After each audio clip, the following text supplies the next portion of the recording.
欢迎回到一车真10万公里长测，我是人到中年还剩点火力的大图。今天我们聊的是一台堆料时代下纯粹的车，纯粹的内饰，纯粹的喇叭，纯粹的车机，不太纯粹的玻璃升降，纯粹的销量翻身方式。这台车啊，越懂的越说它好，堪称是10万级别的懂王严选车。这赛地头蛇罗开罗都选它家用。这个车开起来不像是一个10万块钱的车，像是个20万的车啊！你说这小可爱为啥如此魅力四射呢？我们也好奇，所以买了一台。这是一台2023款升级款450公里纯净智享版，是最新的聪明款的上代，也就是笨蛋款的上代，算是大笨蛋。它是老笨蛋的最低配，官方指导价162888。虽然这个外号不太好听啊，但是我们自认为下单时机还是非常有优势的。当时的 ID.3 已经开始打折了，所以我们买它的裸车价是139888，再加上保险和上牌费，最终落地价格是143749块4毛。出息了啊，兄弟们，背上没刺儿了，来给我的背搔搔痒。看着如今在售啊，有着更大屏幕、更高阶辅助驾驶、更好看内饰颜色和更低价格的聪明款，咱也是微微一笑，绝对不抽。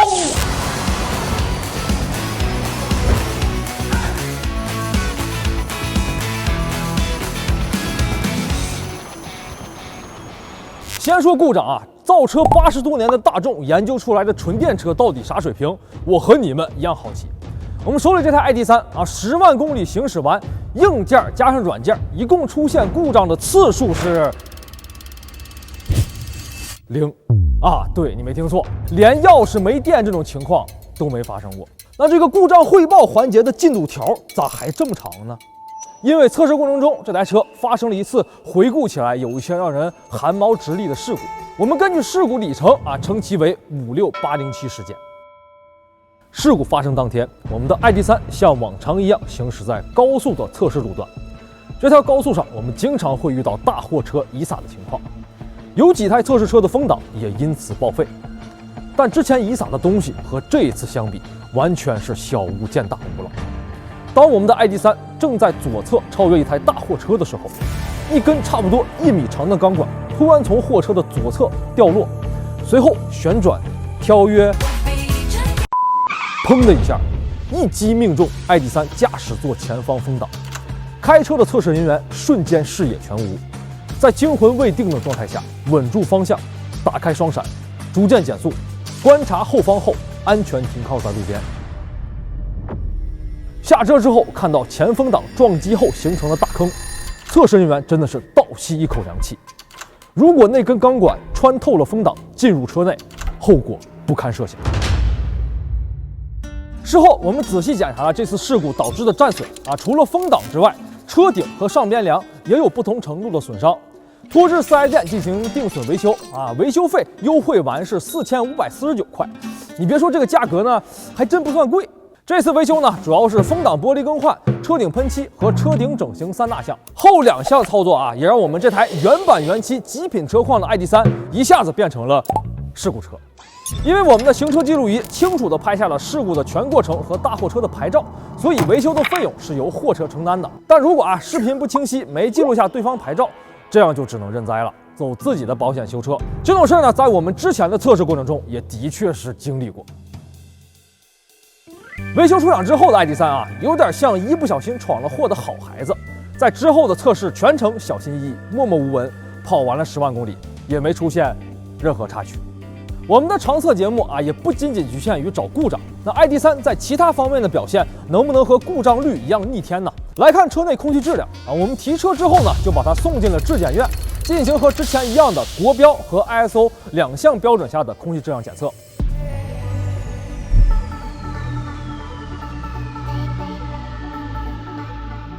先来看国标啊，它模拟的呢是你的车隔夜停放之后，你第2天拉开门上车时候的车内挥发性有机化合物的含量情况。这项测试呢是有明确的及格线的。我们这台老笨蛋 ID.3啊，在这项考核里呢是全身而退啊，各项指标都合格，成功上岸。再来看第2项测试， ISO 标准下的空气质量检测。这个测试呢和之前模拟的场景呢就不太一样了。这个 ISO 标准呢检测的呢是你的车经过高温照射之后车内的空气质量，有点类似于夏天你的车在太阳底下暴晒之后拉开门上车时候的空气质量。以往的节目中呢也跟朋友们科普过，车辆内饰颜色不同，即便被相同的照灯炙烤，也无法将车内的温度做到统一。没错啊，所以评价好坏的方式呢就是拉出我们之前测试过的车型做横向对比。我们来看 ID.3 交上来的卷子啊，大多数测试项呢数值排名都不差，基本都在所有参测车型中的中游或者是靠前的位置。乙醛这项呢本来之前是好多车都折了一颗，而 ID.3 呢则是甲醛的成绩比较拉胯，排名相对靠后。所以稳妥起见啊，新买 ID.3 的朋友没事还是多开窗，暴晒之后呢最好也是先通风再进行空调循环，效果会更好。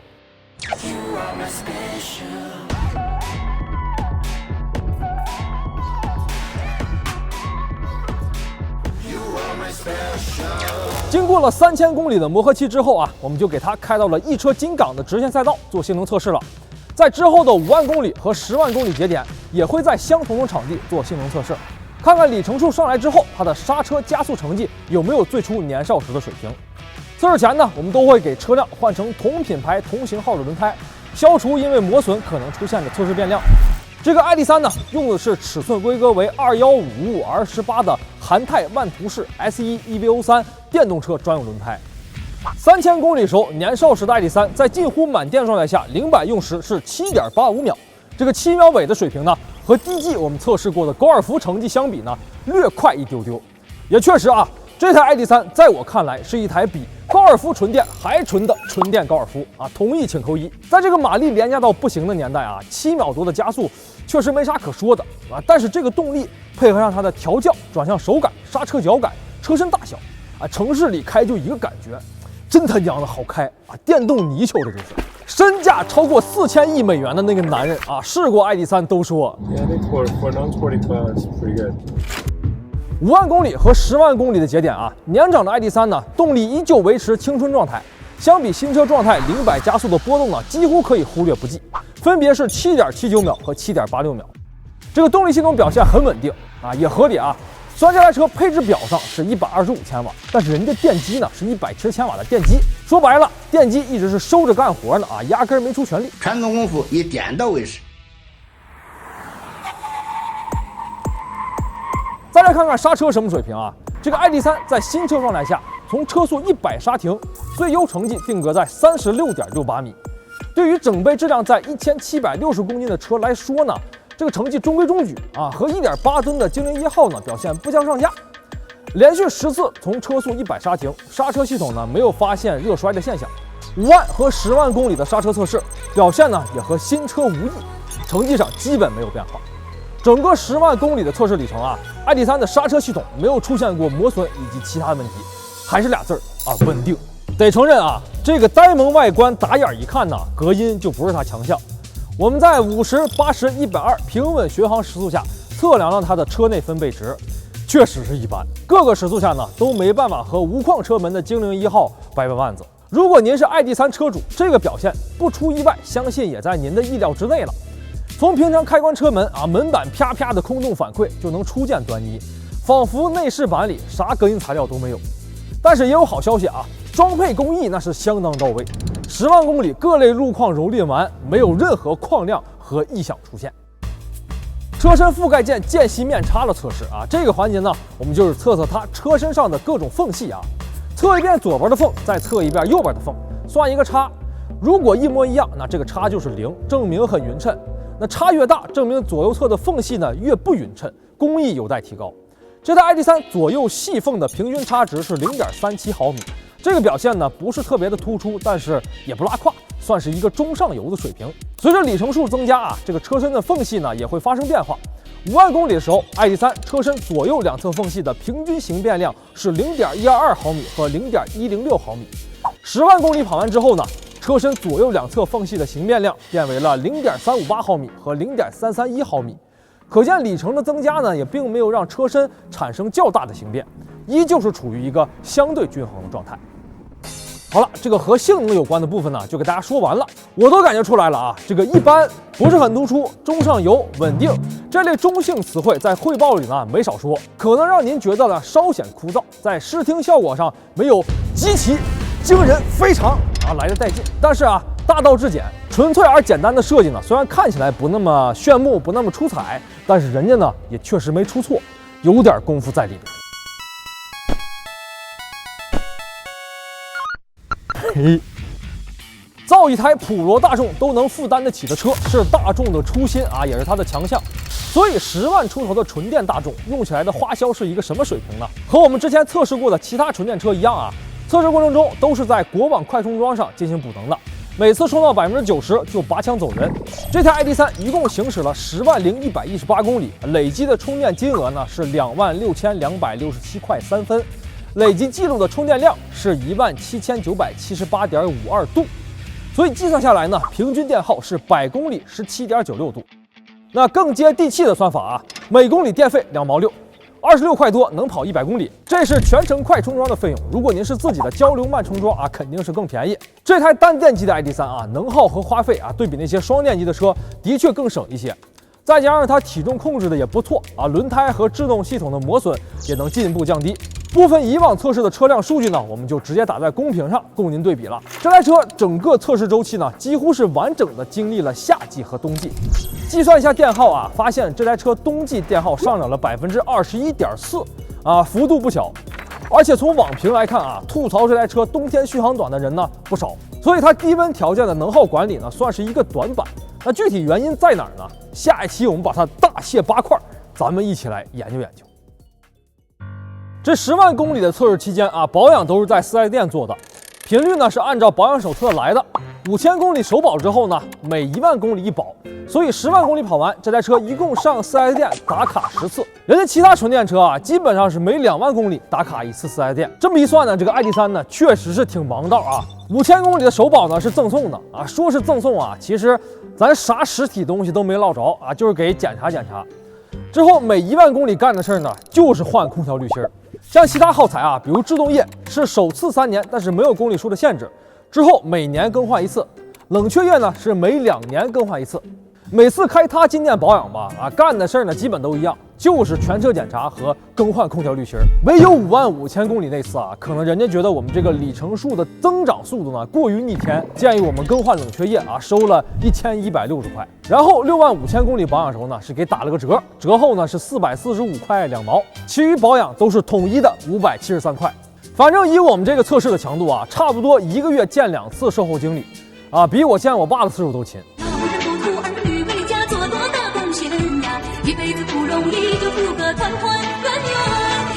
咱再说保养啊，现在回头看呢，有一种这5000多保养费用好像全造空调滤芯上的感觉。你看啊，就空调滤芯这个事儿啊，有的店会先检查检查，看能不能继续用啊，用到下次保养再更换，避免不必要的浪费。这个 ID.3呢，只要是你来了啊，必换。我对德国人的刻板印象呢，又变深刻了。就是有一种呢，你刚挂完号啊，脚还没跨进诊室呢，那边大夫刷刷刷，药已经给你开好的感觉。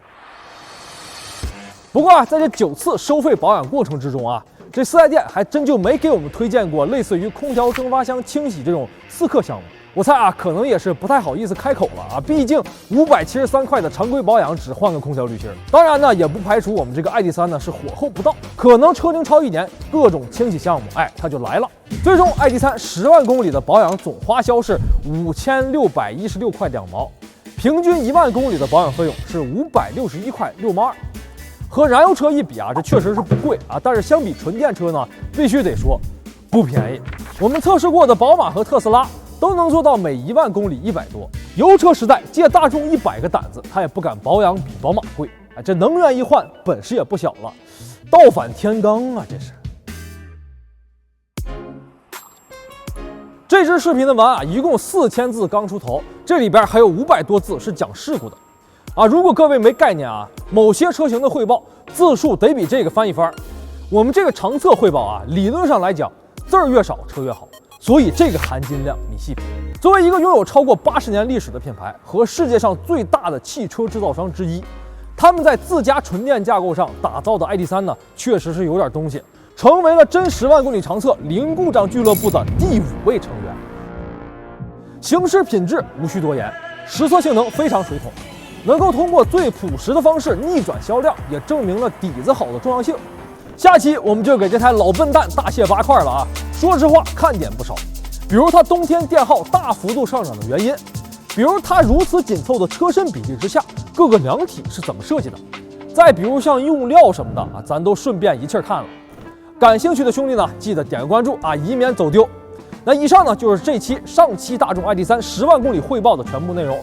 如果对您的选车用车有帮助的话，一键3连就是给我们的最大鼓励。一车真10万公里长测，还有更多车在测试的路上，欢迎持续关注。我是大图，我们下期再见。